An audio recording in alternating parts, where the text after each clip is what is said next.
A common reason for the Windows X menu to stop functioning is corrupted system files. To address this, we will run a system file check. First, search for command prompt in your Windows search bar. Once it appears, right-click on it and select Run as Administrator. In the command prompt window, type the command /scannow and then press Enter. This process will scan your system files and attempt to repair any corrupt ones.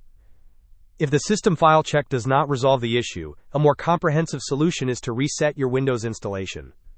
To begin this process, search for Settings in your Windows search bar and open the Settings application. Navigate to the System tab. Scroll down the left-hand menu and select Recovery. On the Recovery page, you will find an option to reset PC. Click on this. You will be presented with options for how you want to reset. Choose Remove Everything to ensure a clean slate. Next, you will have the choice between cloud download or local reinstall.